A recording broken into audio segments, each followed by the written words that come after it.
Guys, this is the video to learn how to convert an Excel file to HTML. You can convert Excel workbook, worksheet, or any particular selection. Click on File and Save As. Here, like a document, save it. Save as type, you have to select here single file web page or just web page. You can select selection or entire workbook.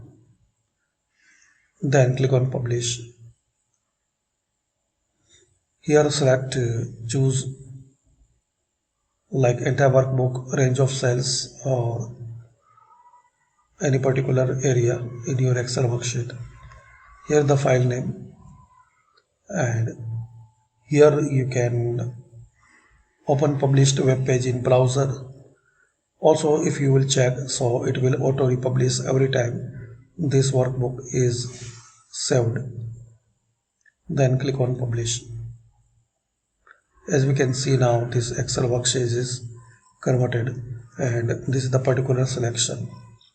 If you select entire, so it will appear like this, and if you select any particular cells or range, so it will convert it.